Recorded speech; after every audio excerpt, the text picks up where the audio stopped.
Hello students, हम पढ़ रहे थे एडिशनल रिएक्शन। ठीक है, और एडिशनल रिएक्शन किसकी कैरेक्टरिस्टिक रिएक्शन होती है? एल्कीन और एल्काइन की। ठीक है, हम पढ़ रहे थे और एल्कीन का हेलोजिनेशन हमने देखा था और उसके मैकेनिज्म भी हम देख चुके थे। अब हम देखते हैं एसिटिलीन में यदि हेलोजिनेशन हो तो कैसे संपन्न होगा। तो वही एक पाइबंध टूटेगा तो दो सिग्मा बंध बन जाएंगे, फिर वापस एक पाइबंध टूटेगा तो दो सिग्मा बंध और बन जाएंगे। इस तरह से यहाँ पर इधर भी दो Cl और इधर भी दो Cl परमाणु जुड़ जाएंगे। इस तरह यहाँ एल्काइन में हेलोजिनेशन रिएक्शन संपन्न होगी। हमारी नेक्स्ट रिएक्शन है हाइड्रोहेलोजिनेशन। तो देखिए, ये हमारे पास में एल्कीन है,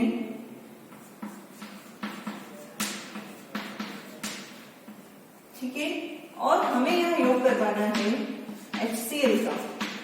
ठीक, HCl का योग करवाना है तो हमें पता होना चाहिए कि यहाँ पर इलेक्ट्रोफाइल का कार्य कौन करेगा?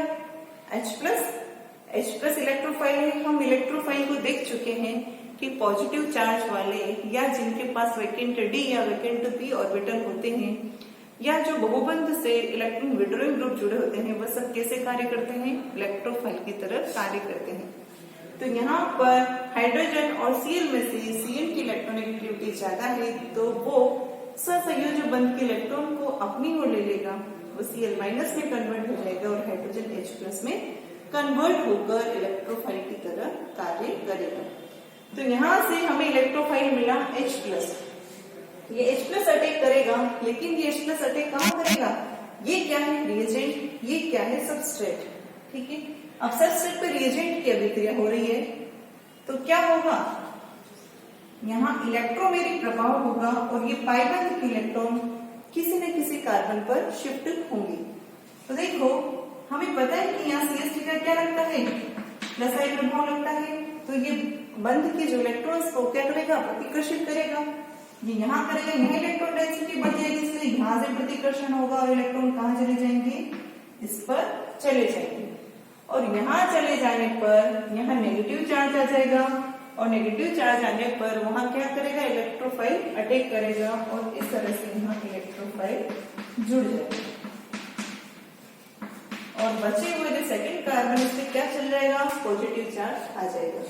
इसके बाद क्या आएगा? न्यूक्लियोफाइल आएगा और वो यहाँ अटैक करेगा और यहाँ जुड़ जाएगा।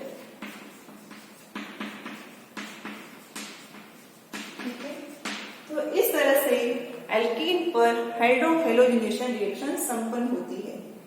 ये हाइड्रोहेलोजिनेशन रिएक्शन संपन्न होती है, इसमें हम मार्कोनिकॉफ नियम रूल को, मार्कोनिकॉफ रूल है उसको हम फॉलो करते हैं। किसको फॉलो करते हैं? मार्कोनिकॉफ रूल को। अब ये मार्कोनिकॉफ रूल क्या होता है? तो मार्कोनिकॉफ रूल कहते हैं कि एडिशनल रिएक्शन में जो अधिक विद्युत ऋणी परमाणु है, मोर इलेक्ट्रोनेगेटिव एटम है, वो वहां जाकर जुड़ता है जहां जिस कार्बन पर हाइड्रोजन की संख्या कम होती है। क्या कहता है मार्कोनिकॉफ? कहता है कि किसी बहुबंध में जब योगात्मक अभिक्रिया होती है तो उस दौरान मोर इलेक्ट्रोनेगेटिव एटम उस कार्बन पर जुड़ता है जिस पर हाइड्रोजन की संख्या दूसरे कार्बन की तुलना में कम होती है। जैसे देखो, क्या हमने इस रिएक्शन में मार्कोनिकॉफ रूल को फॉलो किया है? हम उसको चेक करते हैं कि ये दो है कार्बन जहां पर बहुबंध बन रहा है। पहले कार्बन के पास दो हाइड्रोजन है और दूसरे कार्बन के पास में एक हाइड्रोजन है। तो मार्कोनिकॉफ रूल के अकॉर्डिंग कि यहाँ कम हाइड्रोजन है, इसलिए यहाँ पर अधिक विद्युत ऋणी परमाणु जुड़ना चाहिए। क्या हमारा अधिक विद्युत ऋणी परमाणु उसी कार्बन पर जुड़ा है? वही जुड़ा है। तो अर्थात हमने क्या किया है? मार्कोनिकॉफ रूल को फॉलो किया है, उसी के अकॉर्डिंग ये अभिक्रिया संपन्न हुई है। ठीक है, हम एक और उदाहरण लेते हैं। जिस तरह देखिए, हमने लिया है 1-ब्यूटीन। ठीक है, 1-ब्यूटीन पर हम HCl का योग करवाएंगे। हमें पता है कि इन सबका एल्कीन का क्या लगेगा? Plus I effect. या हम सीधे मार्कोनिकॉफ रूल से देखते हैं। हमें पता है कि ये बहुबंध है, यहाँ पर हमें HCl का योग करवाना है। यहाँ पर एक हाइड्रोजन और यहाँ दो हाइड्रोजन है, इसमें से नेगेटिव पार्ट तलाश करना कोई मुश्किल काम नहीं है। हमें पता है कि यहाँ पर Cl की इलेक्ट्रोनेगेटिविटी ज्यादा है, इसलिए ये Cl माइनस बन जाएगा। तो ये कहाँ जुड़ना चाहिए? जहां पर हाइड्रोजन की संख्या कम होती है। तो ये यहाँ हाइड्रोजन की संख्या कम है, इसलिए यहाँ तो जुड़ जाएगा क्या Cl, और यहाँ क्या जुड़ जाएगा हाइड्रोजन, और ये हमें उत्पाद मिल जाएगा। इस उत्पाद का नाम क्या होगा? 2-क्लोरोब्यूटेन। ठीक, तो ये मार्कोनिकोव रूल के अकॉर्डिंग इस तरह से जो HX का योग होता है, हाइड्रो हेलोजिनेशन जो होता है, वो संपन्न होता है। अब देखिए, ये मार्कोनिकोव रूल को हम स्पष्ट करते हैं, इसकी थोड़ी व्याख्या करते हैं कि उन्होंने ये रूल ऐसे क्यों दिया, और इस तरह से क्या होगा कि जो मोर इलेक्ट्रोनेगेटिव एटम है वो उस कार्बन पर जुड़े जहां पर हाइड्रोजन की संख्या कम हो। तो देखते हैं, अभी अभी हमने एग्जांपल लिया था 1 प्रोपीन का। हम इसी को दोबारा देखते हैं। हमने यहाँ पर HX का या HCl का योग करवाया था, और अब देखो, वैसे हम देख चुके हैं कि यह इलेक्ट्रोमेरिक प्रभाव के कारण CH3 के प्लस आई प्रभाव के कारण ये यहाँ शिफ्ट होता है। जब ये यहाँ शिफ्ट होगा तो H+ जो इलेक्ट्रोफाइल है वो कहाँ अटैक करेगा? इसी पर अटैक करेगा, और जब इस पर अटैक कर लेगा तो जो हमारे पास में इंटरमीडिएट बनेगा वो क्या बनेगा? कार्बोकेटाइन। कौन सा कार्बोकेटाइन? 2 डिग्री। अगर हम इस तरह नहीं करेंगे, माना हम इसका रिवर्स करें और यहाँ ये पाइरोन इधर चले जाए और हाइड्रोजन यहाँ जुड़े और CH2+ यहाँ हो, तो यहाँ क्या बनेगा? 1 डिग्री। अब आप बताइए, कोई भी रिएक्शन उस वे में संपन्न होती है जिसमें बनने वाला इंटरमीडिएट मोर स्टेबल होता है। यहाँ संपन्न होने से 2 डिग्री कार्बन बन रहा है, इंटरमीडिएट बन रहा है, जबकि यहाँ 1 डिग्री कार्बोकेटाइन का निर्माण हो रहा है। इन दोनों में से ज्यादा स्टेबल कौन होता है? 2 डिग्री कार्बोकेटाइन। चलो, ये तो हुआ इंटरमीडिएट की स्टेबिलिटी के आधार पर, लेकिन हमें पता है कि इलेक्ट्रोमेरिक प्रभाव हमने पढ़ा था, और इलेक्ट्रोमेरिक प्रभाव में जबकि प्लस आई इफेक्ट लग रहा है तो जो ये इलेक्ट्रॉन्स है वो उससे क्या करेंगे? दूर ही जाएंगे, तो ये इलेक्ट्रॉन्स इधर ही शिफ्ट होना चाहिए। तो इस तरह जो मार्कोनिकोव रूल दिया था वो हमें इन 2 फैक्टर से भी समझ में आता है कि जो इंटरमीडिएट होता है इसकी कार्बोकेटाइन की स्टेबिलिटी भी होती है, और एक होता है इलेक्ट्रोमेरिक प्रभाव, वो भी यहाँ पर कंसीडर किया जाता है।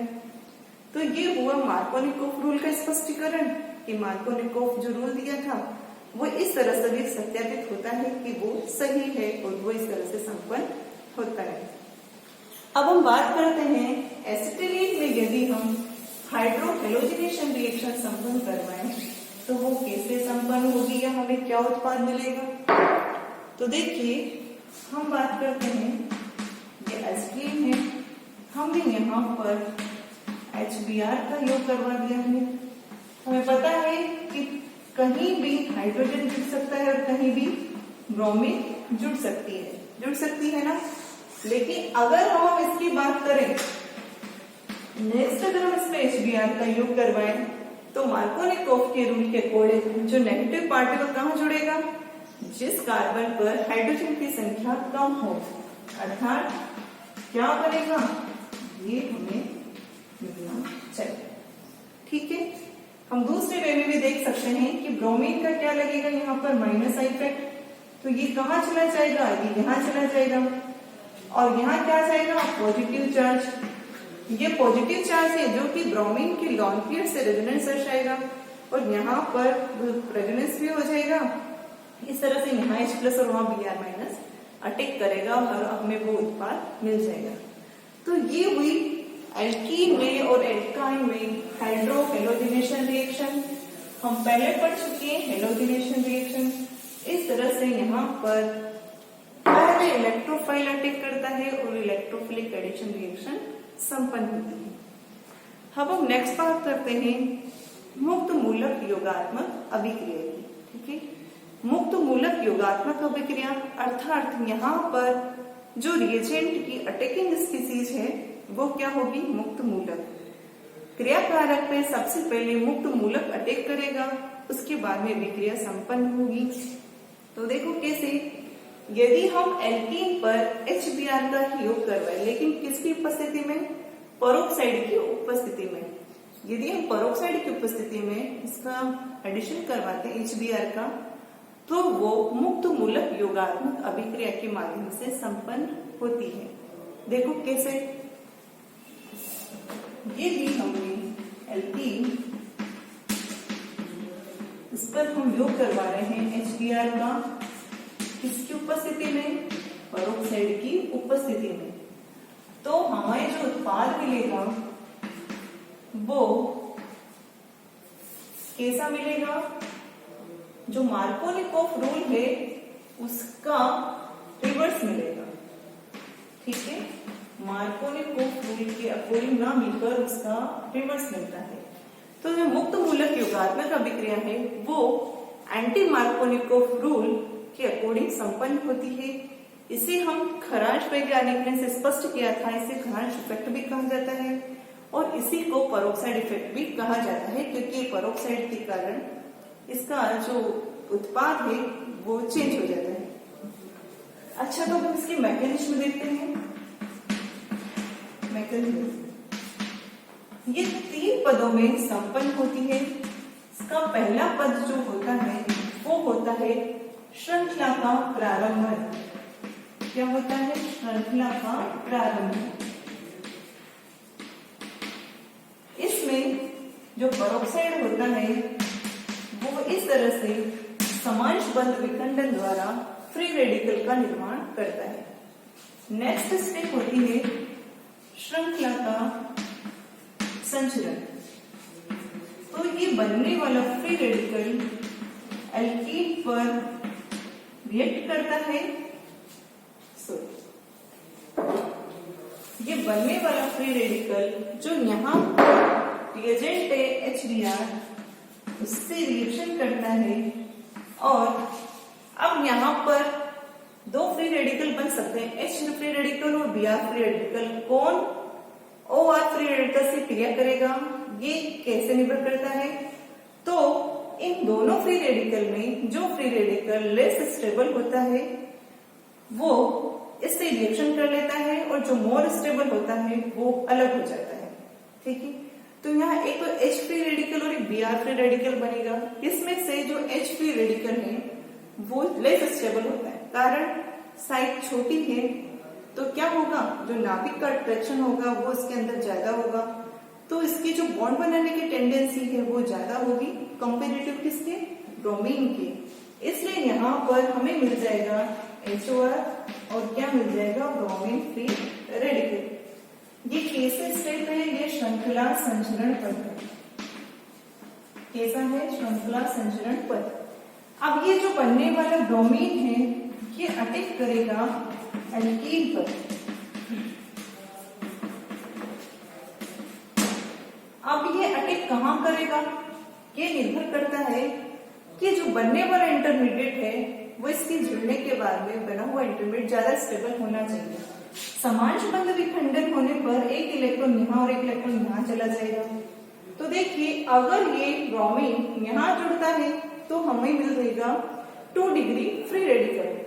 यदि ये यहाँ जुड़ता है तो हमें मिलेगा 1 डिग्री फ्री रेडिकल।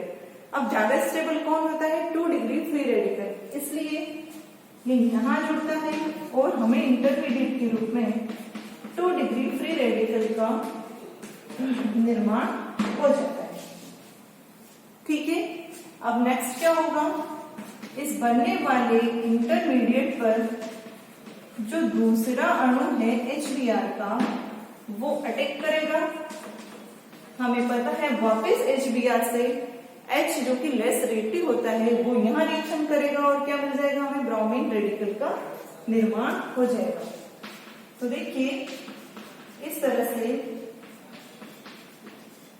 हमें एंटी मार्कोनिकोफ रूल का जो प्रोडक्ट है वो मिलता है, किससे? पेरोक्साइड प्रभाव के कारण। ठीक है, तो यहाँ पर के 3 स्टेप में संपन्न हुआ, श्रृंखला प्रारंभ, श्रृंखला संचरण और ये क्या है? श्रृंखला समापन पद। ठीक है, तो यहाँ पेरोक्साइड प्रभाव के कारण एंटी मार्कोनिकोफ उत्पाद हमें मिलता है। हम यहाँ पर सिर्फ HBr का यूज करते हैं HCl और HI ये दोनों जो है वो परोक्साइड प्रभाव नहीं देते हैं, ठीक है।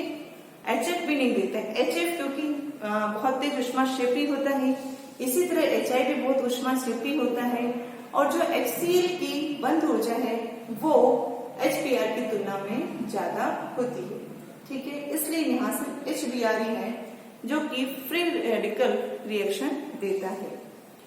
तो ये हमने एग्जाम्पल के द्वारा मुक्त मूलक योगात्मक अभिक्रिया को देखा। हमारा जो नेक्स्ट टॉपिक होगा वो होगा नाभिक स्नेही योगात्मक अभिक्रिया, उसे हम नेक्स्ट क्लास में लेंगे। Thank you.